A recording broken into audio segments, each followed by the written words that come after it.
and welcome to a tutorial. Today I'm going to be showing you how to basically speed up your Windows 7, 8 and 8.1 and maybe 9 and 10, or 10 sorry, and maybe some of these steps may help in Windows XP, but I know for definite that all of these steps work in 7, 8 and 8.1. So the first thing we're going to do is go to Google and type in Advanced System Care. This is an absolutely brilliant program. Although you do have to pay for certain tools in this program, even the free version is just outstanding. So you're going to go to hit the site, get a free download, and download it and install it. I'm not going to do that because I already have the program, but as you can see, it's right here, so you know it's not a virus. This is legit. IOBit, you might have heard of them, legit company. So once you downloaded and installed Advanced System Care, you want to just go into it. I've paid for the license, so yeah. So the first thing, basically, when you open up the program, this thing here says PC health. That's probably gonna be orange and a sad face for you. So what you want to do, if you want to go through here, sorry, let me correct myself. You want to select all, so select all of them and scan, and it will basically it's just like a massive computer cleanup, a quick cleanup anyway. We have all kinds of stuff here: optimization, registries, spyware removal. That's only minor spyware though. I don't mistake this from antivirus. Always get an antivirus. But yeah, it's very efficient and very nice to have, if I'm honest. So after you've done that, you've probably got much more hard drive space. Well, not much more, a good amount more anyway. Maybe a gig at most, depends how clogged up your computer is with rubbish that this has deleted, this program. So after you've done that, you want to come back onto the program, go into the toolbox, and as you can see, there's loads of tools. Some of them like pro, and is this pros? No. These pros, it's pretty self-explanatory. You do need the pro version to get this. So obviously I'm only going to show you the free aspects. So the first thing we want to do is the driver booster, which is a brilliant tool. Now this is probably going to put you off a bit, guys, but for some strange reason, when I use Windows 7 and I opened the driver booster and updated all my drivers, I've restarted my computer and I had real bad trouble getting back onto my desktop after updating the driver. So they were probably just my drivers, I'm not sure, but yeah, make sure you update all your drivers. Worth it, trust me. And after you've done that, you want to come back onto the toolbox and you want to go to where is it? Sorry about this. Disk doctor. Here we go. Disk doctor. Basically, this will find any errors, like the what do you call it? The care tab over here did a bit of that, but this is gonna look thoroughly into your hard drive and basically diagnose if there's anything wrong with it. So even if it can't fix it, at least you know what's wrong with it. And then what you do want to do this is to go to sorry, I'm messing up the words there. What you do want to do is go to the settings and make sure you get, as you can see on my top right of my screen, I have a RAM and CPU counter, which I can left click the blue sweeper and it basically releases all the RAM. Well, not all the RAM, doesn't literally release the RAM on my motherboard, thankfully. No, it basically gets rid of all your I think it's unused, basically I think it's memory leaks basically. So when you close down programs and it leaves stuff behind, you can simply just wash it out. So I'm just gonna find where to activate this. So I'll be right back. Okay guys, it's staring right in front of me. It's here, enable performance monitor. So you just simply enable it and apply, and then you always have this, and it doesn't use much CPU. It doesn't use much memory or CPU. I'll look into the processors if I can find it. A second. I think it's just called performance monitor. Probably past it, but performance. Here we go. So 2 megabytes of memory, and by the looks of it, is 0% of CPU. See, it's going down a bit as well. 1.9. But 1.9 to 2 megs is worth it for what this program is. Trust me. This is 1.9 to 2 megs. You can release about 200 megs out your RAM with this program. Obviously, spamming it's not going to do anything. But yeah. So you can experiment, go through all these programs, all these tools by yourself. Just thorough checks of everything. Now this startup manager is pretty much like MS Config, but I'm gonna get a bit in depth of that later, and I'll show you how to do this manually and do it the more efficient way. But if you want a general cleanup, definitely come here. Now the second thing I'm going to show you is Smart Defrag, which is also made by IOBit, I believe. So that's also obviously available to download. So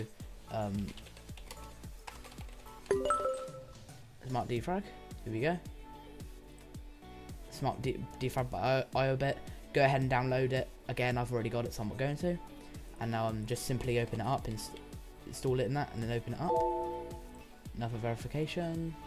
And I've actually just finished defragging my hard drive, my local, but I'm going to defrag my F drive in a bit. As you can see, I got like really low capacity, a hard drive capacity, because my other hard drive broke, but yep, that's a different story. So if you're on Windows 8.1, you can scan your Metro apps and defrag your Metro apps as well. But you can defrag your external if you want, but I recommend you going for the hard drive that your operating system's on. So it's really simple. You simply just make sure it's ticked. Boot time defrag. I'm not sure what this does. I think it speeds up. I think it obviously speeds up your boot time. So why not check it and left click Smart Defrag. Or there are some other options you can press, but Smart Defrag's fine. It's not too slow, not too fast.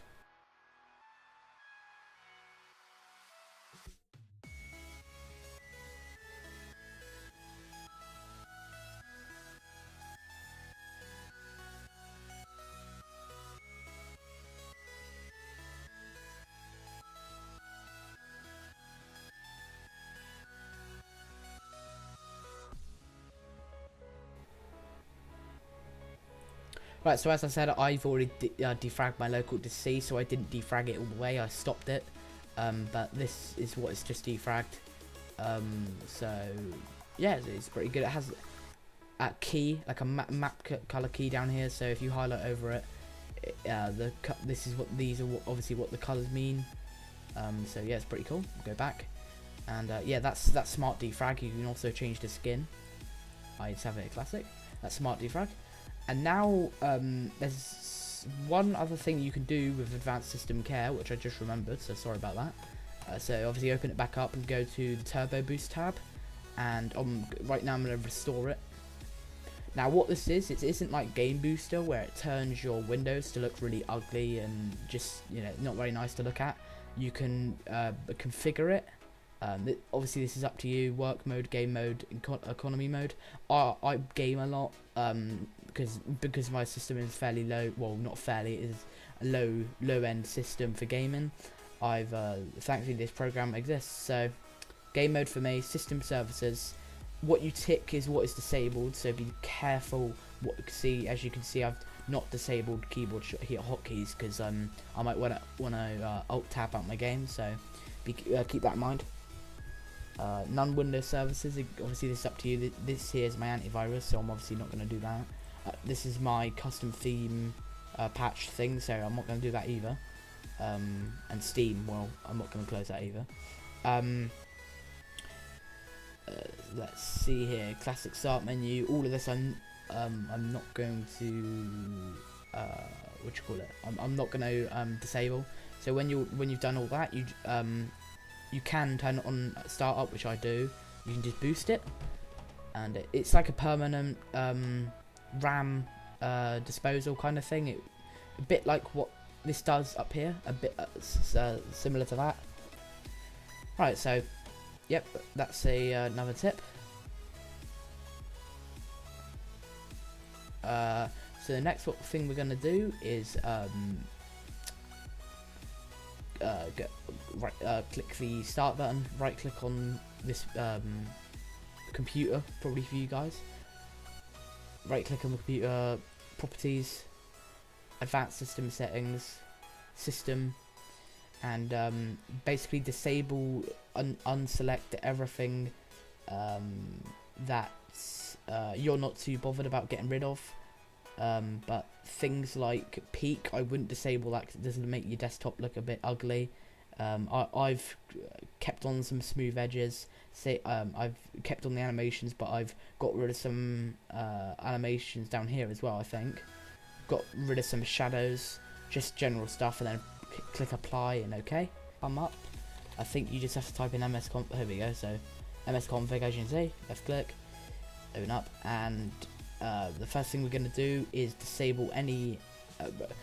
Click hide all Microsoft services and disable all the services you're not using. And if there's services that you can uninstall, obviously uninstall them. Don't just disable them because it'll be a waste of hard drive space. But yeah, so deselect them, apply. You have to restart your computer. It will give you a choice. So if you're still watching this tutorial, obviously click no and watch on. The next thing you want to do is go to the startup. Now if you're on Windows 7, there'll be a load of tasks that open on startup running down here. But in Windows 8 and 8.1, you have to go to Open Task Manager and basically disable everything that you don't want to enable at startup. So I'm going to disable that. Obviously you don't want to disable your antivirus or anything, but yep. And obviously I've got a tip to speed up your boot up. You go to the boot tab, no GUI. Obviously make all boot settings permanent as well. Yep. And advanced options here. Number of cores, I set it to 4, so it puts all my cores in.